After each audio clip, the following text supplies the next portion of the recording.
مساء الخير يا حبايبي، عاملين ايه؟ النهارده عامله لكم اكله كده لذيذه وطعمه جدا. هتجربوها هتعجبكم جدا. جبنا معانا بتنجانه رومي، نقطعها مكعبات، نقطعها مع بعض.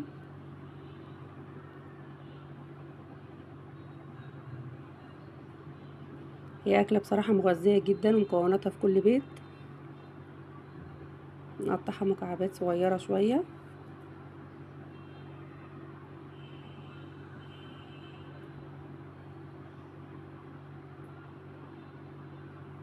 طبعا بنكون مجهزين بوله معانا كبيره شويه عشان خاطر نحطها فيها.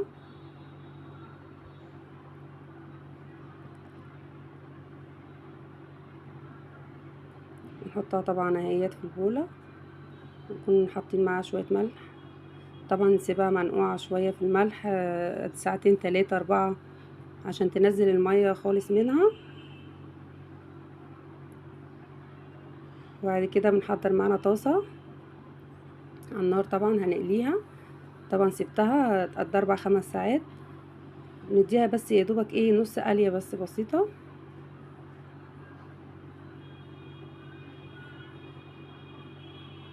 بعد كده بنجيب طاسة تاني معانا، نحط حتة توم يا دوبك، يعني معلقة توم صغيرة. بعد كده نكون مقطعين معانا قوطة طرنشات صغيرة خالص.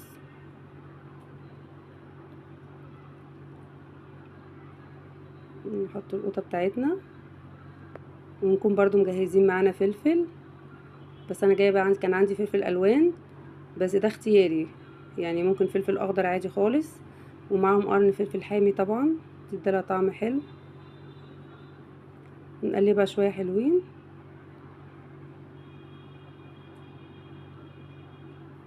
نقلبها يعني جامد كده عشان تتجانس مع بعضها كلها. وبعد كده بنجهز معانا التوابل. انا حطيت كزبره ناشفه وملح وكمون وفلفل اسمر. طبعا ما كترتش في الملح لان انا كنت ناقعه طبعا البتنجان في ملح شويه. وممكن الوجبة دي كمان يتحط معاها، حطيت طبعا برضو معلقة صلصة اهي، وممكن يتحط معاها كمان لحمة مفرومة وتبقى وجبة غدا. بس انا بصراحة عاملاها فطار يعني. وفي بقى جبنا معلقتين طحينة حطيناهم برضو، تديها طعم حلو جدا.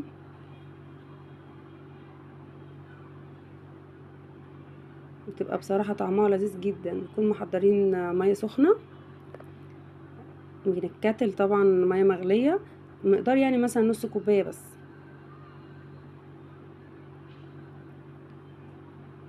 نقلبها كويس جدا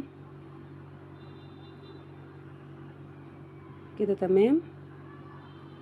طبعا نكون جايبين البتنجان بتاعنا مصفينه جدا من الزيت. كنت حاطاه على مناديل مطبخ بس اللقطه دي ما جاتش، ما اتصورتش بصراحه. بعد كده صفيته جامد جدا. نحط البتنجان بتاعنا، نقلبه برضو.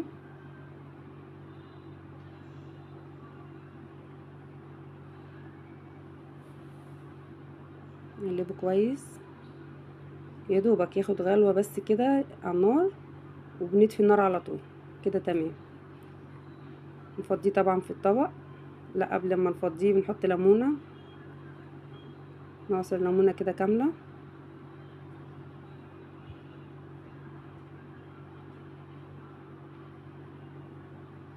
بس كده انا كنت طافيه النار. نعصر ليمونه كده بس. فضينا بقى في الطبق، وكنت محضره معاه طعميه مقليه، انا اللي قليها برضو، وفول عليه سلطه. طعمه بصراحه تحفه بقى.